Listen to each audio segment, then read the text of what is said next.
کیا میرے نبی پاک علیہ السلام نے فرمایا جس میں تین باتیں پائی جائیں وہ تو منافق ہے۔ اگرچہ علماء کہتے ہیں یہاں منافق اعتقادی مراد نہیں، منافق عملی مراد ہے، لیکن حضور نے فرمایا منافق ہے۔ یا رسول اللہ کون؟ فرمایا وہ بندہ جب بات کرے تو جھوٹ بولے، جب وعدہ کرے تو مخالفت کرے، جب امانت رکھی جائے تو بددیانتی کرے، یہ تو بندہ منافق ہے۔ حضرت ابو نور علیہ رحمہ نے لکھا ہے، فرماتے ہیں محمود غزنوی کا دور تھا تو ایک آدمی محمود غزنوی کے پاس نا اپنا کیس لے کے آیا، مدعی بن کے آیا۔ اس نے کہا بادشاہ میرا کیس بڑا نرالا ہے۔ بادشاہ سلامت نے کہا وہ کس طرح؟ کہنے لگا یہ میرے پاس ایک تھیلی ہے، میں نہ سفر پہ جانے لگا تو یہ تھیلی پوری ہیروں کی بھری ہوئی تھی۔ فلاں علاقے کے جو قاضی صاحب ہے نا، میں جاتی دفعہ میں کہیں سفر پہ جا رہا تھا تو میں ان کے پاس چھوڑ گیا کہ راستہ لمبا ہے، کہیں کوئی مجھ سے چھین نہ لے، ہیروں کی بھری ہوئی تھی۔ کچھ دنوں کے بعد میں واپس آیا ہوں، قاضی صاحب نے مجھے تھیلی واپس کی ہے تو اس میں ہیروں کی بجائے کھوٹے سکے نکلے ہیں۔ اب میں نے قاضی صاحب سے کہا ہے تو قاضی صاحب تو میرے گریبان تک آتے ہیں، وہ کہتے ہیں بتا کہیں سے پھٹی ہے، کھلی ہے؟ وہ جس طرح ٹانکے لگا کے تو نے سی تھی اسی طرح لگے ہوئے ہیں کہ نہیں؟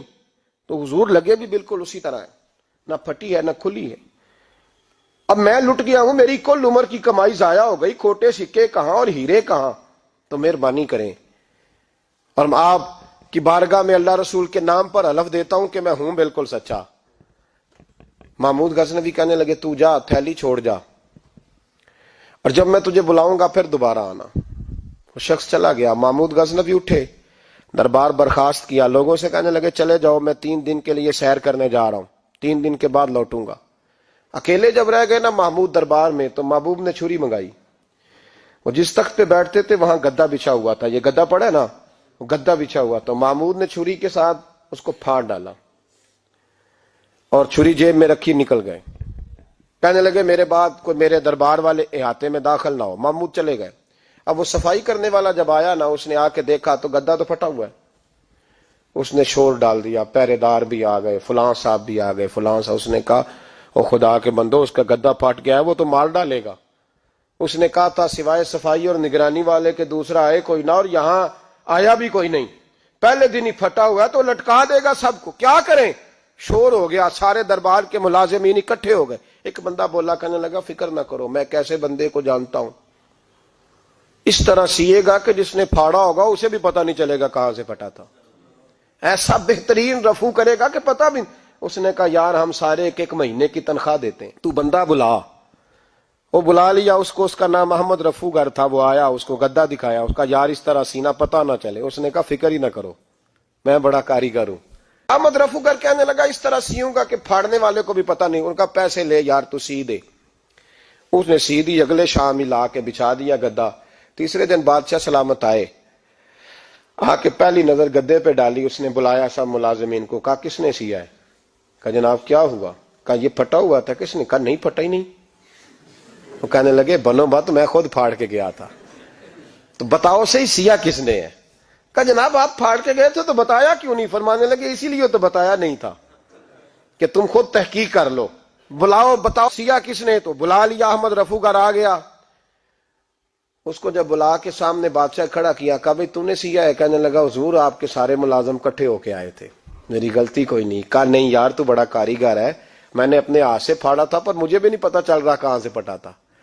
اچھا یہ بتا یہ تھیلی جو ہے یہ بھی تو نے سی تھی؟ اس نے کہا جی آپ کے خادم کا ہی کارنامہ ہے، وہ فلانے علاقے کے قاضی صاحب آئے تھے، اس میں سے ہیرے نکال کے تو کھوٹے سکے بھرے تھے، تو مجھے بھی تھوڑا سا حصہ ملا تھا۔ محمود نے سارے گواہ بھی اکٹھے کر لیے، ثبوت بھی اکٹھے کر لیے۔ پھر قاضی کو بلایا، پہلے سارے ثبوت اور گواہ کیس حل کر لیا۔ پھر ہمارے ہاں یہ حال ہوتا ہے کہ مدعی 2-3 ہفتے کے بعد خود ہی ہاتھ باندھ جاتا ہے، کہنا تسی میری جان چھڈو، مجرم پھڑو پاوے نہ پھڑو۔ وہ کہتا ہے مجھے معافی دو، میں رہا۔ ظلم ہے نا، ظلم زیادتی ہے کہ جو بیچارہ اتنے سوال مجرم سے نہیں ہوتے جتنے مدعی سے ہوتے ہیں۔ آپ یقین کریں اتنے سوالات ہوتے، بیچارہ ہف جاتا ہے۔ یہ طریقہ درست تو نہیں، ایک لٹ گیا اور دوسرا طرح طرح کے سوالوں کے جواب دیتا پھرے بیچارہ۔ سارے ثبوت اکٹھے کر کے قاضی صاحب کو بلایا، تنہائی میں لے جا کے محمود غزنوی نے کہا قاضی صاحب آپ سے غلطی ہو گئی، غریب آدمی تھا، وہ لٹ گیا ہے، اس نے تو بڑی مشکل سے کچھ ہیرے جمع کیے تھے اور اس کی کل کائنات تھی، تو آپ اس کا مال اسے دے دیں، بات ختم۔ قاضی صاحب کہنے لگے آپ مجھ پہ الزام لگا رہے ہیں، سوال ہی نہیں پیدا ہوتا۔ آپ میری داڑھی دیکھیں، آپ میرا اعزاز دیکھیں، دنیا جانتی ہے میں اس کا۔ قاضی صاحب انسان بھول ہی جاتا ہے، بندہ بھول جاتا ہے، غلطی ہوگی، مال نے کہا نہیں سبق، کہا میں تنہائی میں پوچھ رہا ہوں، میں اس وقت پوچھ رہا ہوں جب دوسرا موجود کوئی نہیں، آج توبہ کر لے، میں کچھ نہیں کہوں گا، تو میری زبان پہ اعتبار کر، تجھے پتا ہے میں جو کہتا ہوں اس پہ عمل بھی کرتا ہوں، باز آ جا۔ پر قاضی نے کہا نہیں میری غلطی کوئی نہیں۔ محمود نے پھر بڑے دربار میں بلا لیا، مجمع عام میں۔ مہلت کے دنوں میں جو توبہ کر لے وہ بچ جاتے ہیں، لیکن لوگ رسوائیوں کے دنوں میں پھر واپس لوٹتے ہیں اگلا گھر دیکھ کے، پھر حالات اور طرح کے ہو چکے ہوتے ہیں۔ جب بڑے دربار میں قاضی کو بلایا، بھائی تو مانتا ہے کہ نہیں؟ اس نے کہا نہیں، تو کہا بلاؤ احمد رفو گر کو۔ جب احمد رفو گر آیا تو بوڑھے قاضی کی ٹانگیں کانپنے لگی، جملے ٹوٹنے لگے، لفظ زمین پر گرنے لگے، بات صحیح نہیں ہوتی، زبان لڑکھڑانے لگی۔ محمود کہنے لگے قاضی میں نے تجھے کہا تھا وہاں مان جا بات، اب بڑے دربار میں بول۔ تو جب قاضی صاحب کی گردن خود بخود جھک گئی تو دنیا سمجھ گئی، کہا نکل جا میرے دربار سے۔ محمود بولے نکل جا، اتنی تجھے عزت دی، اتنی بڑی تنخواہ دی، قاضی بنایا، اور یہ تھوڑی سی رقم کے لیے، تھوڑی سی رقم کے لیے تو بددیانت ہو گیا، چل چلا جا، نکل۔